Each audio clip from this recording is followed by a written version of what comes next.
শহীদ মিনারে যাওয়া না যাওয়া, 16ই ডিসেম্বর পালন করা না পড়া, পতাকা উড়ানো না উড়ানো, এসব নিয়ে আমার কোনো অ্যালার্জি নাই। আমরা যখন স্কুলে পড়েছি সারা জীবন আমরা প্রভাত ফেরিতে আমরা গিয়েছি, সারা জীবন এটা আমাদের একটা কালচারাল ঐতিহ্য হয়ে গেছে।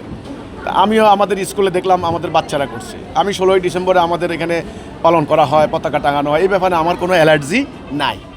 শহীদ মিনারে আমি যাইনি, কারণ আছে, আপনারা জানেন আমার বিরুদ্ধে একটা উগ্রবাদী মব সৃষ্টিকারী একটা গোষ্ঠী প্রতিনিয়ত আমাকে নানান জায়গায় হুমকি দিচ্ছে, হামলা করবে, এই করবে, সেই করবে। নিরাপত্তাজনিত কারণে আমি যাইনি। কিন্তু আমাদের যারা স্টুডেন্ট ফোরাম আছে তারা কিন্তু হিজবুত তওহীদের পক্ষ থেকে তারা পুষ্পস্তবক অর্পণ করেছে, তারা গিয়েছে। কাজেই এসব ব্যাপারে শহীদ মিনারে যাওয়া না যাওয়া, 16ই ডিসেম্বর পালন করা না পড়া, পতাকা উড়ানো না উড়ানো, এসব নিয়ে আমার কোনো অ্যালার্জি নাই। আমি আলহামদুলিল্লাহ সত্য মিথ্যার পার্থক্য বুঝে ফেলছি। আল্লাহ যেটা হুকুম করেছেন সেটা আমি করব, যেটা আল্লাহ নিষেধ করেছেন সেটা করব না। হারাম হালালের মানদণ্ডের মধ্যে ওই শহীদ মিনার 21শে ফেব্রুয়ারি ওই ফুল দেবেন কি দিবেন না, এগুলি নাই।